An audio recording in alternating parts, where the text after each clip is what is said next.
C-sharp squad with the marketing schemes, making brands pop like soda and dreams. With StoryBrand certified, the real hot shot. Now we step back, call the status forgot. We said bye to the badge, no guilt. Hey, welcome to the Marketing Live Jam. I think this is now episode 21, so we are well and truly across the average podcast episodes. I think it's 7, so we have tripled the likelihood of surviving. Wow, we're 3x our effort. Well, we 3x the likelihood to fail or anti-fail. Yeah, that is very, very good. Well, I'm excited for today's conversation because for the longest time we haven't had a guest on, but today we actually have a special guest, which is awesome. But before we bring our lovely guest on, what's going on in your world? Well, I can't say anymore. I have 2 under 2 because my oldest one turned 2 today. So Nice. he's partying hard with my wife. Happy birthday, Adam. Thank you. I'll pass it on. Yeah, now he's a big boy now. Well, Nice. bigger than he was before. What's the fun. plan? What's the plan? Are you guys going to do something special or? Well, our theory is they won't remember too much from when they're 2. But, Yes. just with grandma and mum at the shopping center doing fun stuff. I set up some Hot Wheel race course for him this morning. Nice. But yeah, obsessed with his cars. That's awesome. Well, Yeah. that's what boys do, man. Yeah. And so they should. I don't know what that world looks like, because I've got 3 girls. All I'm setting up is Barbie dolls and all the girl stuff. Yeah, none of that in our household. Yeah, well, we're having less and less now because the girls are growing up. They have other interests, but they they have their own makeup table in their rooms now. Yeah. And man, the amount of bottles that they have and the amount of money that they spend at Kmart is next level. And like, I actually don't know if this is good for them because a lot of these things are chemical and they put on their face every night. But you mean like makeup or you mean bottles? No, like skincare stuff, like moisturizers and things. Yeah. Man, my second daughter's only 10, and she's like, she's got a routine now. Skin routine at night to put it, to put on multiple layers of skincare products. Wow. Far out. Oh, well. Hey, before I forget, I saw an interesting video this morning because I know that like Practicing the Way. They've just released about an hour and a half conversation about AI and about just the Christian perspective on AI and just like ethical discussions and stuff. Really interesting. So I recommend watching that if you are from a faith-based. If anyone is watching from a faith-based background, very interesting. I haven't watched the whole thing yet, but with Andy Crouch and some other pastor from LA. Wow. Speaking of Andy Crouch, I have the privilege to be spending a weekend with Andy Crouch in 2 weeks' time. Really? Yeah. So he's coming to Melbourne. I'm part of this redemptive entrepreneurship group. And he's coming down to Melbourne to do a private retreat. And I was invited. So I said yes to the opportunity. So I'll be doing a retreat. I think it's only like a small group of dozens of people. Yeah. He's one of my superheroes. I love all his books. Yeah. That's so cool. I am very happy to hear that. Yeah. That's good. So that is going to be very eye-opening. But yeah, send through that link, man. Like I would love to. Because I think about this stuff all the time. And obviously AI is all bells and whistles, amazing. But so from a society point of view, I think is doing something to our society at the moment. But hey, let's. I think we need to get cracking, start using some AI or our old school brains, and do some marketing. Well, actually, do you want to quickly tell that story of our attempt to freshen up our website, and then we got stuck because of AI? Yeah. Okay, I will do that. So, as we have shown in a lot of streams before, we often use Reloom or some type of AI tool to either generate copy or generate graphics.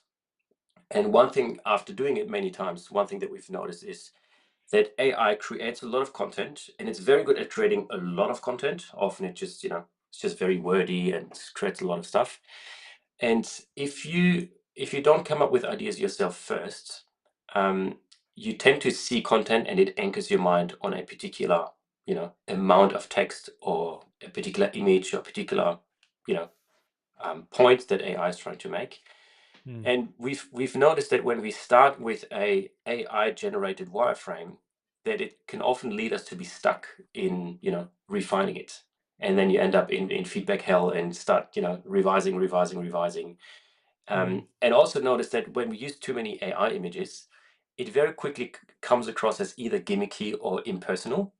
Yeah. Because you just see all these AI images everywhere, and you either come across as a tech company, but if you are in human services or professional services providing, face-to-face value, then you need to be careful with AI generated stuff, because it can get you stuck, but also it lowers the trust and the credibility that you have, I think.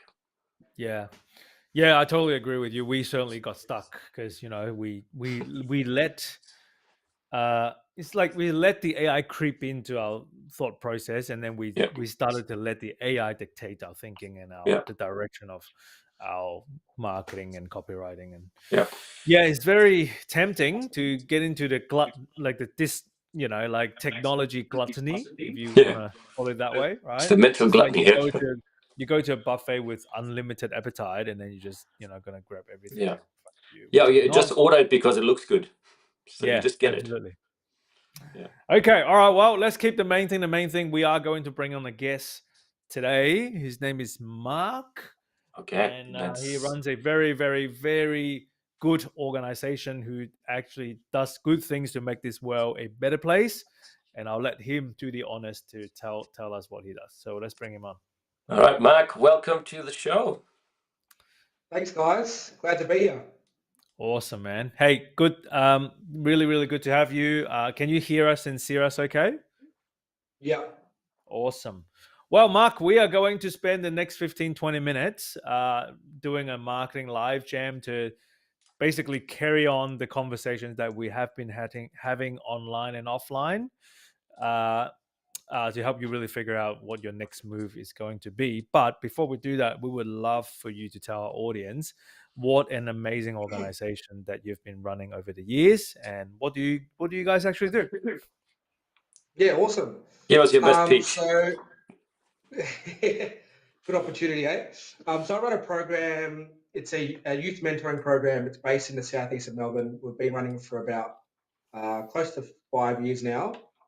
We're an NDIS provider, registered NDIS provider. And so our target demographic is young people aged 13 to 28. So we provide mentoring, we provide respite, we provide group activities and camps. That's our main service that we provide. I love what I do. It's like the best, honestly, when you love what you do, you don't feel like you're working. And, being able to provide a program where we get to go four-wheel driving, go fishing, do fishing trips and all the rest. So I don't get much on the field much anymore because I'm always in office. But even just that secondhand, the guys come in, they go, oh, we caught all these fish today, or we went here, we did this. And in the capacity building aspect as well. So we do behind, it's from face value, it looks like we're having a lot of fun, but behind the scenes, the intention is always to build that capacity with a young person, to teach them independent living skills, to give them confidence in who they are. And so the role of a mentor really, it's different to support a support worker. I guess it's more intentional in terms of like building that young person's identity, their confidence and all those things. So what kind of problems do you solve for these people? So you were saying people who would come through to your program would be somewhere between 12 to 25, is that right?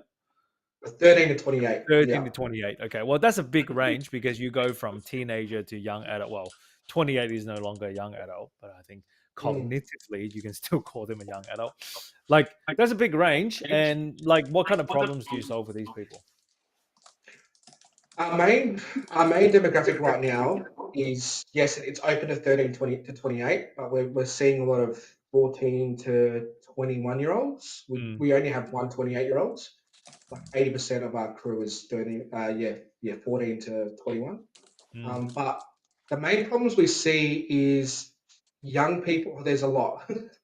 I think the main one would be young people not understanding or acquiring those independent living skills, right? Okay. So that's what we heavily market. So you would have a young person who comes through who are sort of struggling a little bit with Yeah, independence, yeah, looking after themselves. yeah. Like they would, some of them would have destructive behaviors, Mm. or sort of in trouble. Would that be fair to say? All of the above. All of Yeah. the above. Yeah. We've got such a range. We've got guys who are in jail at the moment. We've got young people who are, fine, but they've got problems behind the screen. We've got young people Mm, living out of home at 16, 17 years old. We've mm, got people in child protection. So it's so broad. But if I could narrow it down to one or two, it would be our intention is to build that capacity for the young people that we work with. And mm. so when we get to that 14-year-old mark, 13, 14, we start having conversations about goals, about their, not too heavily into their future, because that 13, 14-year-olds don't really care too much about their future just yet. Even 18-year-olds really, you start having those conversations, but it's like, oh, I'm not sure. So it's more really setting them up for the future. That's what we're trying to solve. Yeah. And obviously, you already talked about you love what you do and you're so passionate. I think you don't get into a field like that if you're not passionate about young people and helping people and building a Correct. better future for people. What drove you to start a business like this, and what is keeping you sort of up at night, or when you wake up in the morning? What drives you? So without getting into too much detail of my story Mm, for time's sake, but I grew up a lost kid, and so mm, I didn't have any positive male role models in my life. mm. The most positive male role models in my life were drug dealers and gangbangers and all that stuff in my area. Wow. So Wow. I didn't have a father figure as well. So Mm, who I looked up to was these guys, and so I got caught up with a whole bunch of different stuff, drugs, partying, all the rest of it. And then at 20 years old, I had this encounter with God, mm, and that totally changed my life. And so from that point on, my desire was to help people and really get people to see what I saw. And so I'll tell all my mates, I'm like, man, we got to. There's a better way, and none of them would listen. And so I said, well, if you're not going to listen, I'm going to tell somebody else. And so that's where I went on this journey of just sharing what I wow. found with everybody else who I encountered.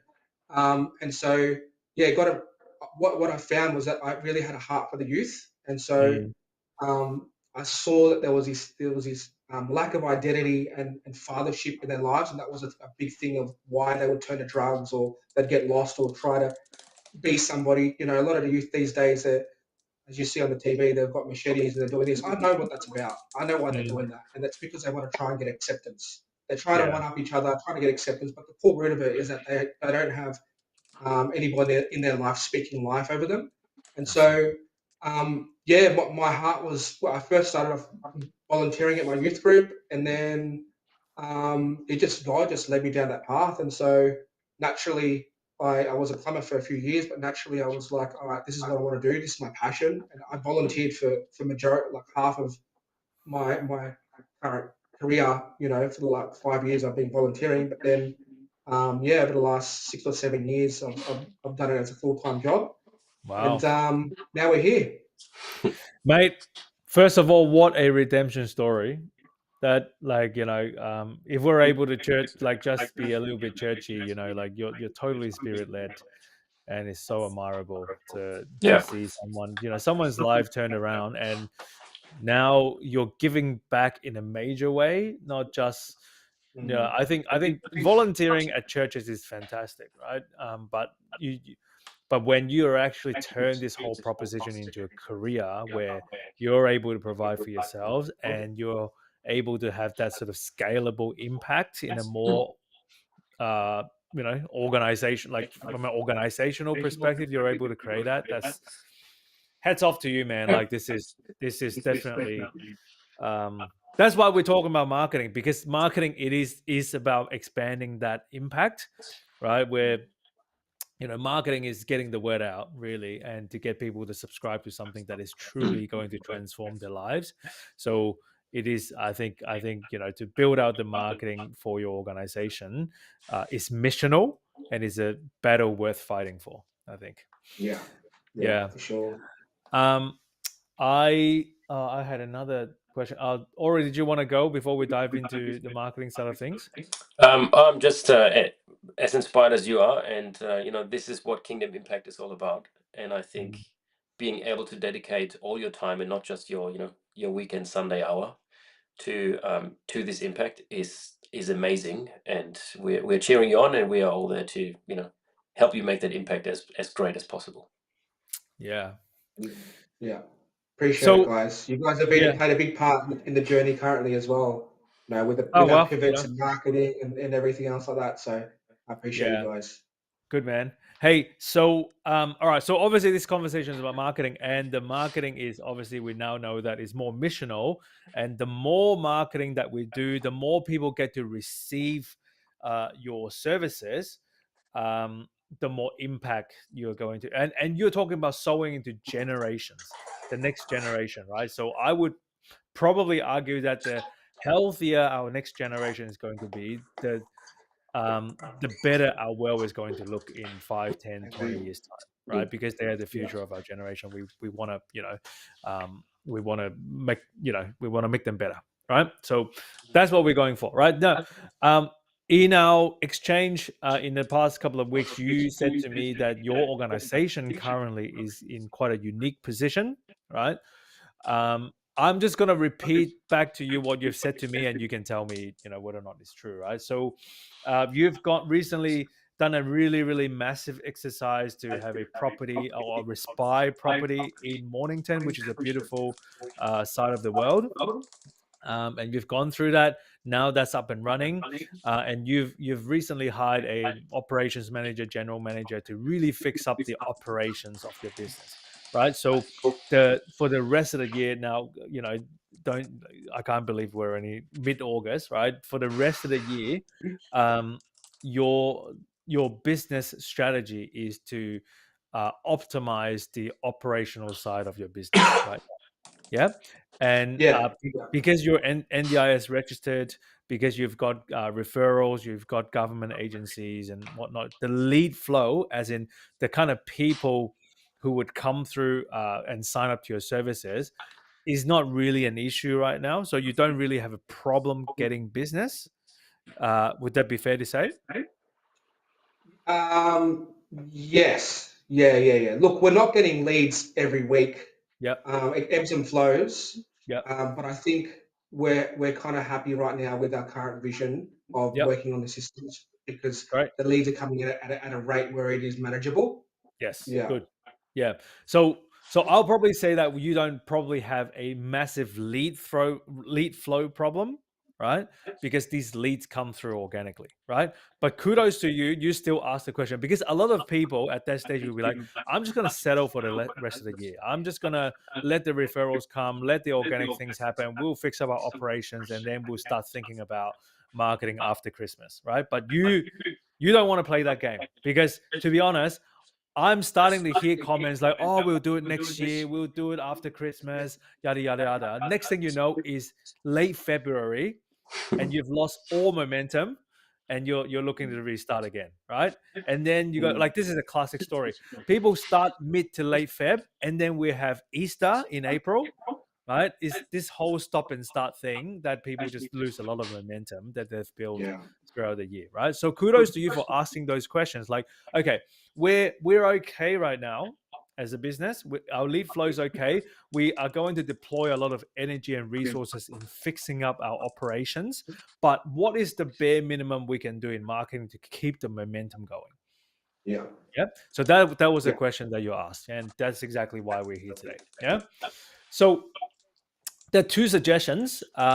One is you keep, obviously you came through to our workshop, you and Charlie came through to our workshops, where now you've got a bit of a plan to update your website so that the messaging is clearer, the sitemap's clearer, and then every single page has got its, purpose, basically, that you feel comfortable driving traffic to, right? So strategy number one would be fix up your website, which I think you're already doing that at the moment with Charlie. You want to deploy some paid advertising to come into your website, to your specific landing pages that you want to drive people to, right? It could be just driving traffic to the homepage, or you're building landing pages for the respite, you're building landing pages for different services and whatnot, and you want to run targeted ads going into those pages, right? And the math is very simple for that, right?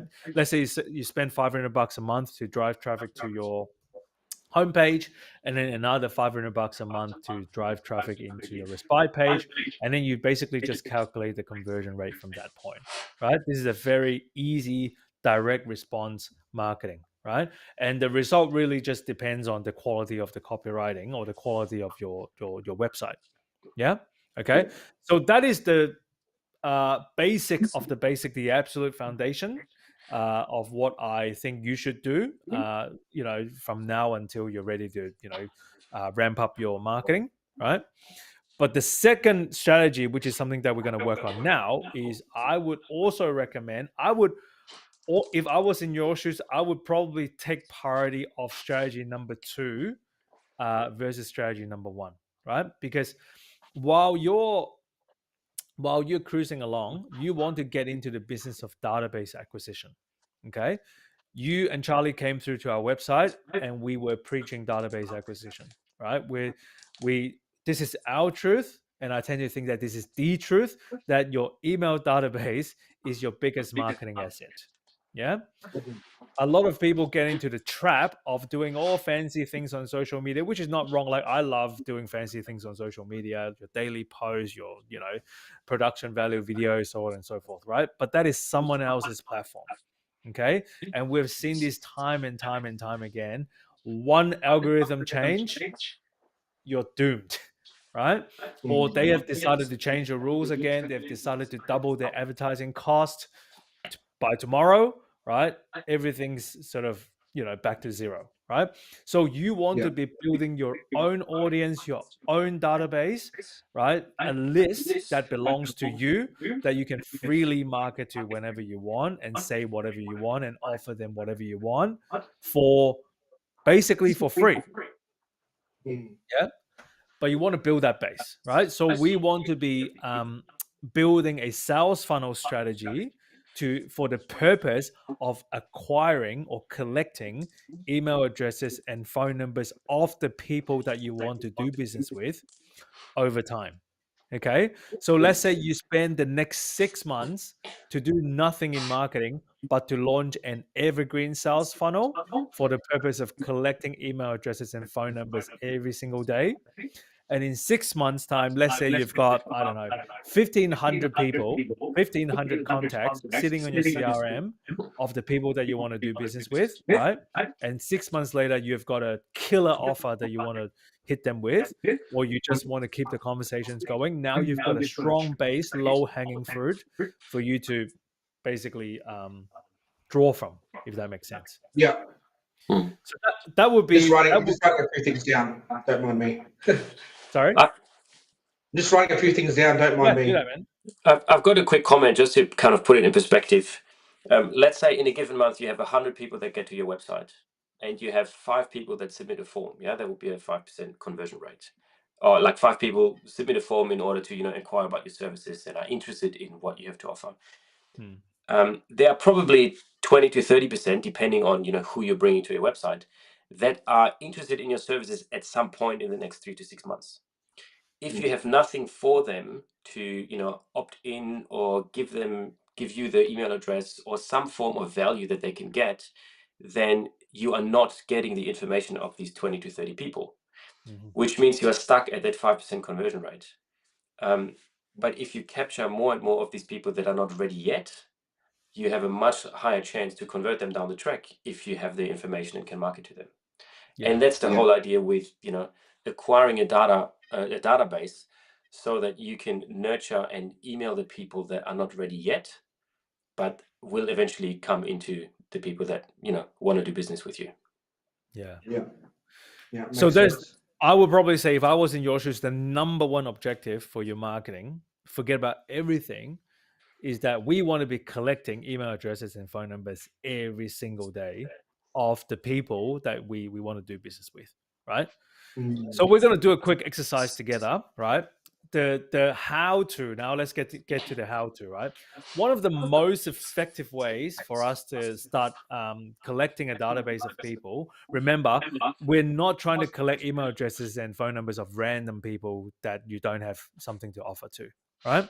We've got a comment coming through, which is awesome, right? So we want to go for a targeted group of people, right, who are likely to make purchasing decision to engage your service.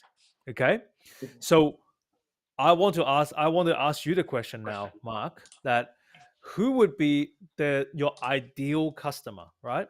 Ideal, it's like, as in people who've got the money to spend and are ready and willing to make the purchasing decision. Well, the NDIS is different because it's quite broad in terms of like who can have plans, and so it's not like a social construct where like, cool, you know, you're this demographic, you're from this area. Literally everybody can have a plan as long as they fit into the criteria of that they have disability. So target or ideal customer is really the parent or the support coordinator. Those two. So if we want to narrow it down to which parent, it would be the mum. Perfect. So the mum and a support coordinator. Awesome. So that is very, very extremely important for us to understand, right? Because the service that you provide are towards young people, yeah, but you're not going to market to those people. Yeah, so they are like, from a marketing point of view, they're not really your target audience. So a lot of people make the mistake of scenarios like this, or when they're trying to sell a course, or when they're trying to sell some sort of academic services or maths tutoring or whatever, right? They need to understand that their target audience are the parents or the support workers, the people who hold the keys of the decisions. Those are the people that you wanna target to. Yeah.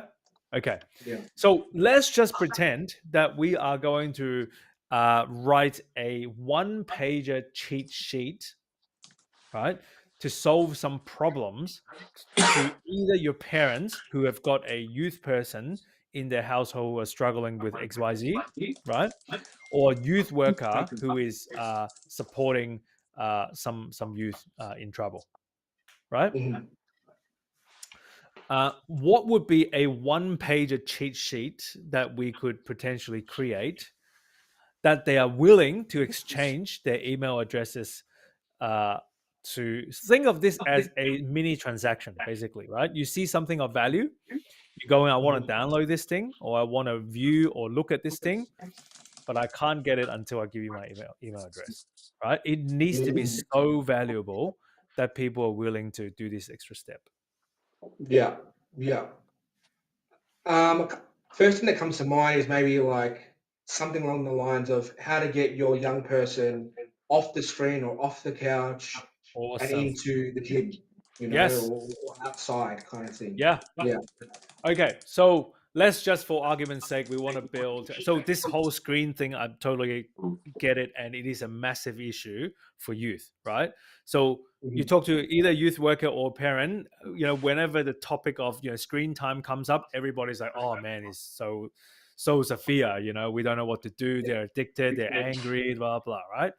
Okay, so let's just say 3 ways to reduce screen time for your young person. Reduce 10 hours of screen time for teenagers. I'm just throwing words around, right? We need to form a sentence that makes sense, right? But basically what I'm trying to say is we build this cheat sheet where we present 3 easy ways or 3 easy steps or 10 ways or whatever, right? To reduce a teenager's screen time by 10 hours a week, right? Yeah. I like that. You actually the number, 10 hours per week. It's not like, ways to reduce screen time. It's quite broad, but to reduce screen time by 10 hours, yeah. Exactly. You need to quantify the problem that you're solving, and that's where the trick is, right? Because a lot of people go wishy-washy. How do you reduce screen time for young people, right? It's a good start, right? But people look like, okay, imagine we're running this thing on social media. We're running paid advertising on social media to advertise this thing, right? You know what it's like on social media. People are scrolling until they see something that is so valuable and so tangible, and then they're gonna give you 2 seconds of mercy, right? Yeah. So well, even less, right? But if we go, okay, so just imagine, right? We're running ads to promote this cheat sheet targeted to, mums who are 40 to 50 years old or year olds, right? Who live in certain suburbs, certain socioeconomic whatever, right? You can actually target those things on social media and Google these days. You can target people based on income, based on their social status, middle class. Are they a mum? Are they married? Are they whatever? Right, like all the geek stuff, all the ninja stuff, right? Let's say we targeted people like that, or youth workers on LinkedIn, who holds the professional position of a youth worker or youth service provider or something, right? And then they see this cheat sheet that says 3 steps to reduce. What is it again? 3 ways to reduce 10 hours of screen time for your teenager. For teenagers. There you go. Right? 3 ways to reduce 10 hours of screen time for teenagers. Right? Okay. To me, that is quite an appealing title, right? My question for you, Mark, is who is likely to download something like this? Parents. Well, look, first and foremost, would a teenager download something like this? No. Only if they're overly self-ambitious, but then they're probably not your target. Yeah. Anyways. Well, right. Okay. Now, and that is good news because teenagers are not our target audience from a buying and selling point of view. Yeah. We actually don't want these days they don't really have an email address, but we don't want their email addresses because they are not the ones who are going to make the call, right? So by having a good lead magnet title, or we craft the lead magnet in a way that appeals exactly to our target audience, we're also automatically filtering out the people that we don't want to do business with. Yeah. So back to my question: who would be likely to download a cheat sheet that says 3 ways to reduce 10 hours of screen time for teenagers? Well, yeah, definitely a mum, and a support worker, a support coordinator who wants to provide resources. Yep. That'll be appealing to them as well. Awesome, right? So in hindsight, who is likely to download something like this is either someone who has a teenager or someone who's working with teenagers, right? It could be a school teacher. Yeah. Yeah. Or it could be a counselor at school, right? Yeah. But someone who has something to do with teenagers and the issue of screen time is a concern for them. Make sense? Yeah. Yeah, definitely. So it's actually quite broad from a reach point of view, right? But at the same time, it's very targeted because we are hitting 2 very, very important points: teenagers and screen time. Yeah. So for the people who would come through to your database, a lot of them, when you execute this, cheat sheet or lead magnet, I can almost guarantee that the email addresses and the contacts that are going to come through to your database would be people who has something to do with teenagers, and they're dealing with teenager screen time. Yeah. Which is good news to you because you clearly have services that you can offer to solve that problem for them and beyond. You're filtering them out nice and early. Yeah. Does that make sense? Yeah, for sure. Okay. And to put together a cheat sheet like this, I'm not asking you to write a masterpiece. So please don't go and spend 50 hours to come up with a 250-page ebook, right? Nor do you want to go to ChatGPT and go put, a couple prompts and then copy and paste. You actually want to produce something of substance and use, right? But it doesn't have to be a masterpiece, right? It could be just a one-page cheat sheet. Yeah. Now, my next question is then, right? Let's say you deploy $1,000 a month to run this cheat sheet on social media, right? And then the first month you're getting, let's say, 200 contacts into your email list, right? I would actually be expecting more because it is such a good issue to build around, right? Then now your acquisition cost per contact is $5. Yeah. You're paying $5 you're paying $5 for a potential to do business with people, which is going to result in tens of thousands of dollars for your organization if they go all the way to the respite and whatnot. Is this worth the investment? Oh, definitely. Even if no-brainer. you get 200 per month, if not more, and I'm very confident that you'll be in the hundreds per month when you execute this effectively, right? Over 6 months, we're talking about 1,200 contacts, 1,200 contacts of people who have something to do with teenagers, and they are dealing with screen time and all the other issues that come out of it, right? Even if you only do business with 10% of those people, that is 120 clients that you're going to cash in. Yeah, wow. By simply doing something simple like this.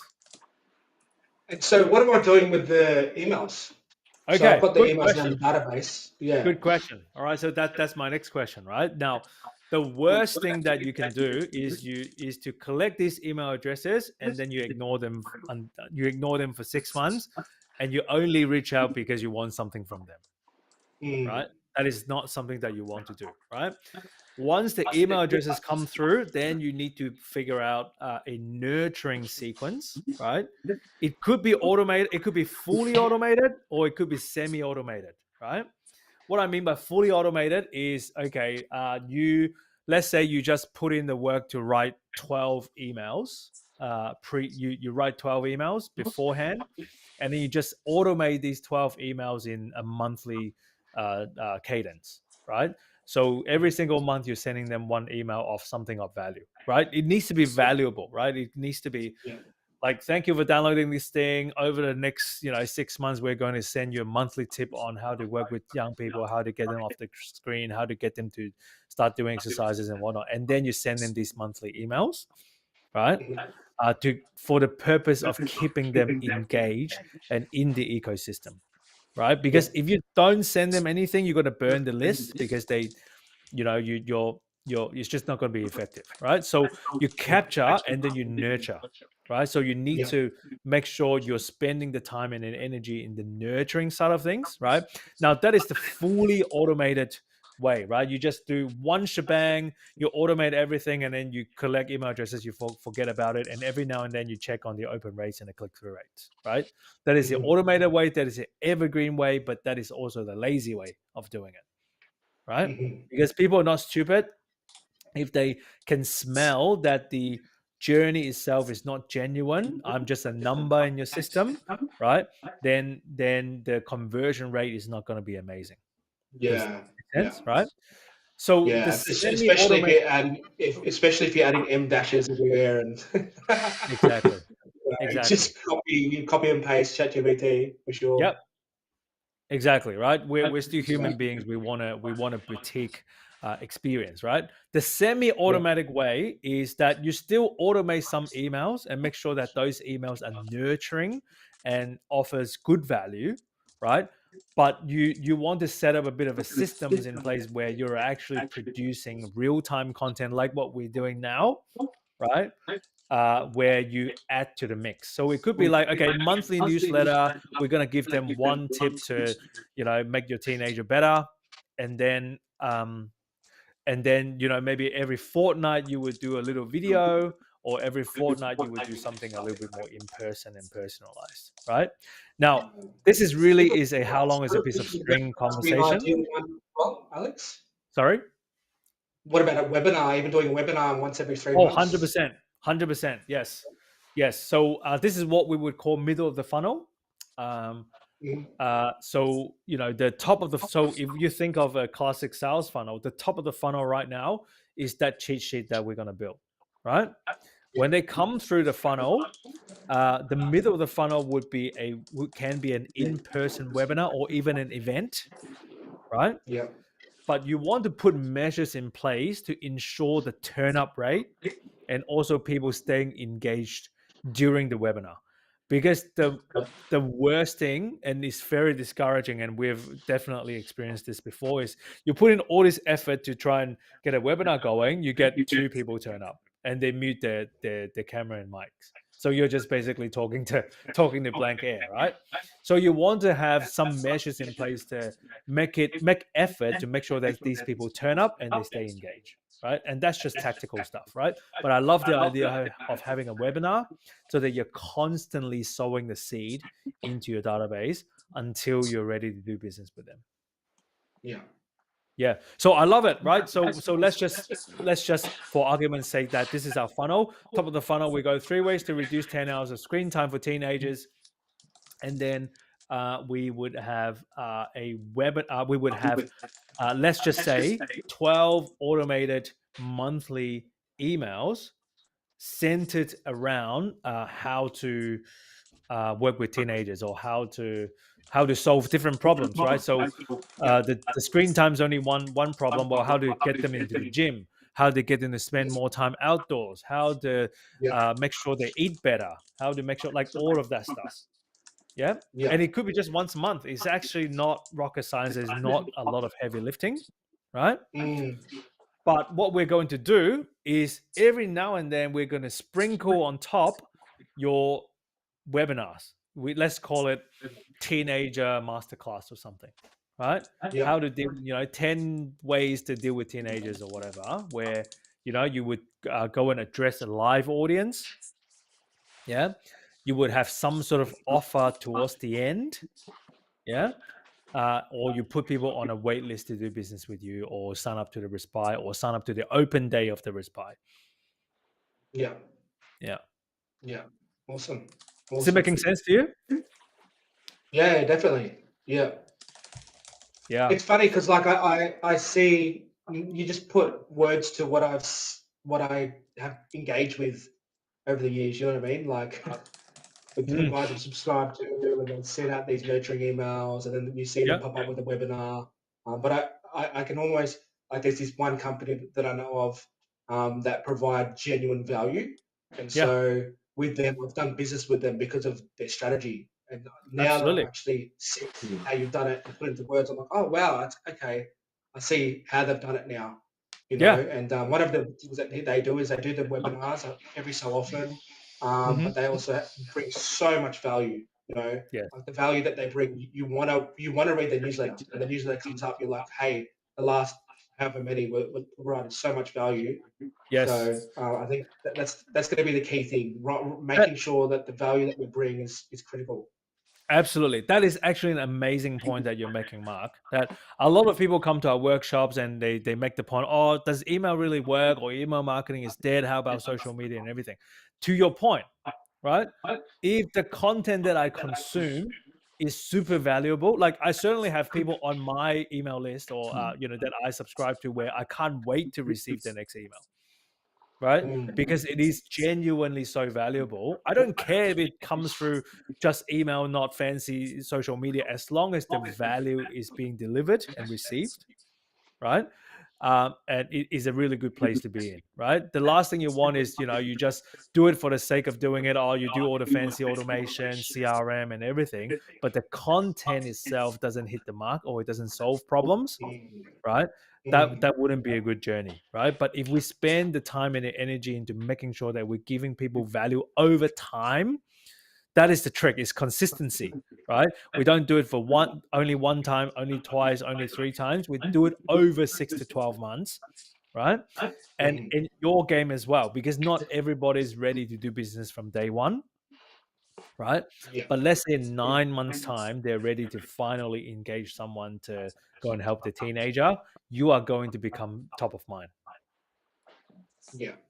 Yeah. For Hey, sure. Evangelos, who's left us like 5 comments. Thank you for your feedback. I hear what you're saying, and I'm really glad that you're enjoying the show. So shout out to you, mate, wherever you're from. Where you're from, maybe put in the chat box as well. Yeah, does that make sense to you, Mark? Yeah. For Yeah. sure. And when you It's think good. about it, the workload, right? Like, a lot of people think, like putting together a sales funnel is super labor intensive. I got to do this, do that, pick the CRM, write all these emails and everything. Really, if you focus your energy, this whole thing can be done within 2 weeks. Yeah. With a guided process, like all you have to do is to come up with, like, obviously you need to be really clear in your messaging, right? All you need to do is build that 1-pager cheat sheet on 3 ways to get people out of, out of the screens, right? That's like 3 days maximum, right? So Especially with the practically speaking, what would that?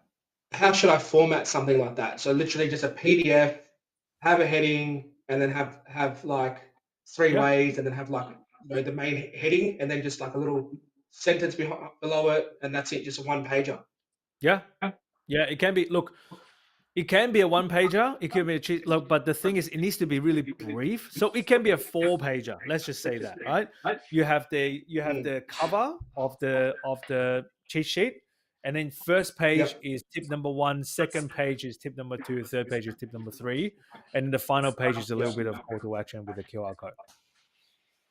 Yeah. It's not rocket science to put together. Yeah.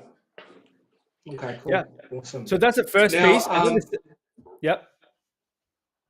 so with this email list, am I also going to be including my current email list too? Yes. Okay. Now, that is the I would probably say strategy 2.0, right? What you can do, because roughly how big's your database at the moment, like including all the leads that you've had in the past, all the clients that you've had in the past, all of the sort of industry contacts that you have. Roughly, what's that size? I think we've got about 1,200 emails. 1,200 emails. Okay, great. Now, I'm pretty sure that 1,200 is a bit of a melting pot of a bit of everything, right? The value in doing something like this would be, you go to your 1,200, you give them this lead magnet offer. They still need to opt in for the second time, even though they're on your list, right? They still need to opt in for the second time. It is a filtering exercise now to Yeah, really that's great. fish out who's ready to do business, Yeah. right? So it can end up Awesome. to be 300 people, right? But you know that these 300 people are your exact target audience. Yeah, that makes sense. Yeah. Ori, did you have something to say? Yeah, more from a technical point. Getting people to resubscribe is actually really good for your email deliverability and just for your email health. That's one thing. So that's a great strategy. But then you can create, a handful of lead magnets that solve one particular problem for teenagers, and then they all link back to the 12-month sequence. So someone might resonate more with screen time. Someone might resonate more with, my kid is lazy and doesn't go to the gym. So you have different things that just put people into the ecosystem and nurture them in that way. But the thing is also, start with one, put in the motion, and then you fine tune. You might see like, hey, there's one email where people tend to drop off and not read any further. You might want to just change that one email but you need to have something in place, because every week and every month you're missing out on people that are visiting your website, but you're not giving them anything that they want. Absolutely. Okay. When you think about it, all you need to create all you have to create to make your next 6 months of marketing to self-generate is 1 cheat sheet and 12 emails, bare minimum. Yeah, and then you just need to put, you engage an agency to do all the legwork, all the execution, all the ads and everything, right? but that is one effort that you can do, over a weekend, really, and that is going to be your marketing program for the next 6 months. Yeah, great. But I can even think of our website right now. We've got the pop-up that comes up. Would you like to sign up to our newsletter? But I think a lead magnet would be so much more appealing than a newsletter pop-up. Well, here's the bad news for you, Mark, and for those of you who are watching out there. Angelo, thank you once again for commenting. Nobody wants your newsletter. I don't care if you're Steve Jobs, right here coming back from death, right? No one wants to sign up to a newsletter.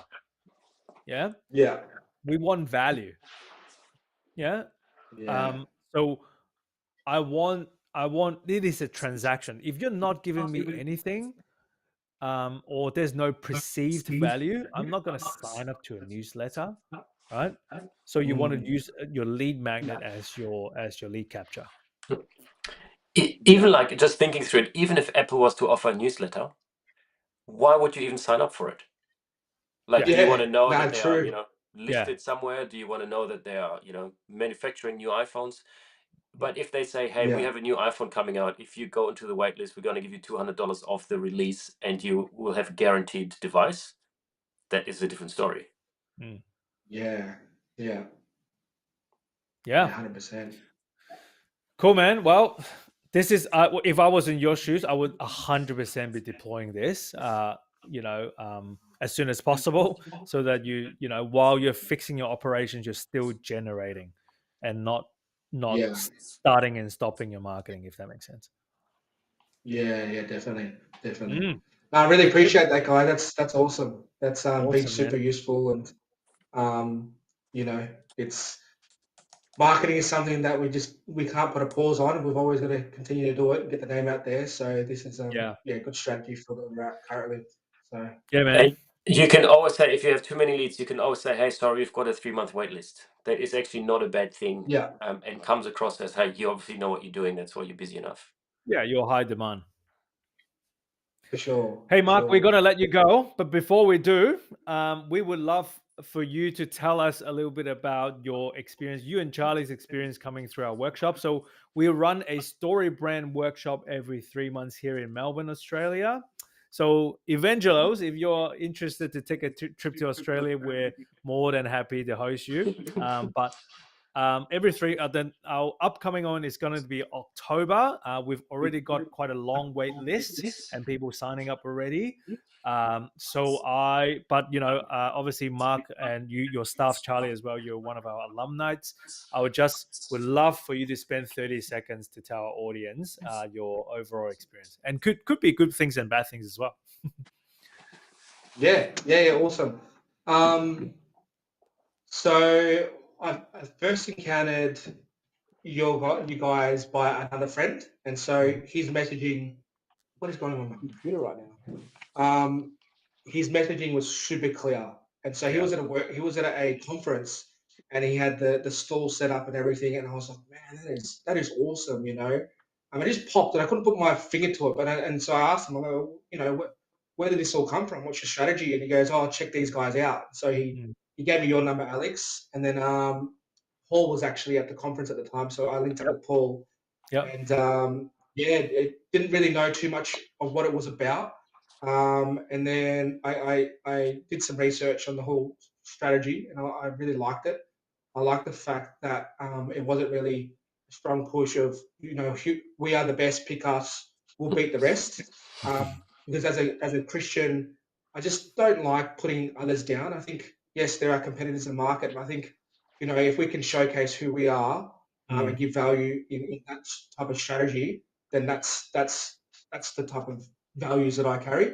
And so, going to the workshop was all about that. It was all about, it was pretty much a breakdown in all things marketing. And so there's only so much you can learn in terms of marketing.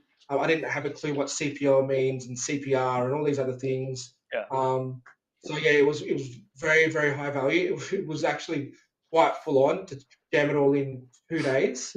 Of course. After it, I think I got like I slept for like 12 hours afterwards. I'm pretty sure it was quite You full did on. really well, mate. You did really, really well. You stayed Yeah. there. Yeah. Yeah, it was. Charlie did better than me. Charlie came back with such a great wealth of vision for us. That's And so awesome. now we've pivoted pretty much all our whole strategy, all our messaging, our website, our reels, how we're pitching to our customers. We've pivoted all around the StoryBrand style. Yeah. And yeah, we think it's great. Awesome. So Yeah, good. and you send your stuff to our next workshop as well, which is awesome. Well, thank you so much for your time, Mark. We're gonna let you go, but the next StoryBrand workshop is going to be October the 9th and the 10th in Melbourne. So for those of you out there who are watching, we would love to host you. We only have 15 intakes every time, so it's not a one-to-many event because we really want to have the personalized attention to our participants as much as possible. And yeah, we would love for everybody to sign up. Thank you so much for your time, Mark. And I'm surely we'll keep talking offline to get this thing going. All right. Thanks, guys. Thanks. Thanks, Mark. Good to chat. So Evangelos, yes, we do have a streaming options, but only on demand. But if you're interested, we can. Well, we have streamed it before for overseas guests. But if it is an option that you want to look into, please. What would be the best way to maybe send us an email? Just go to that link on the screen and then submit your details. Say you want an online right. version. That would be that'd be the easiest. Yeah, so I think there's a call to action button on that particular page that you're looking at, c#au/workshop, for you to request a callback, and then we would love to host you over the internet of all things. We can do that. Yes. Awesome. I also was thinking before that, especially in the age of AI, you just need to find the right words to describe what you're doing, and a lot of people find it so difficult. And if they ask ChatGPT, you just get some, mumbo jumbo. But not only the words, you need a plan on how to deploy them. And getting 2 days together to really flesh out your words and then a strategy on how to deploy them is exactly what the workshop will give you. So if your marketing is confusing or you are confused yourself within your marketing, this workshop is perfect for you. Good. Awesome. No, it was such an amazing time spending. It's very amazing spending time with Mark. It was so good. Like I'm stoked at if he just execute, like, just imagine spending a weekend building that cheat sheet and writing 12 emails. And hire a marketing agency to deploy it over, in 2 weeks' time, you would have a self-generating funnel collecting email addresses of the people that you want to do business with. Yeah. And you only have to create it once. Like, it's not like it's ongoing work. It's just, ongoing leads coming in. Exactly. It's like investing in ETFs. Yeah. You just keep sowing in, and in 20 years' time, you're going to be a trillionaire. Yeah. Well, maybe that's for another episode. All right. Well, good spending time with you, Ori. You too. Thank you, those out there who are watching. Every Thursday, 11:30 a.m. Melbourne time or Sydney time, we are going at this thing consistently every single week. So see you guys next time. Awesome. See you then.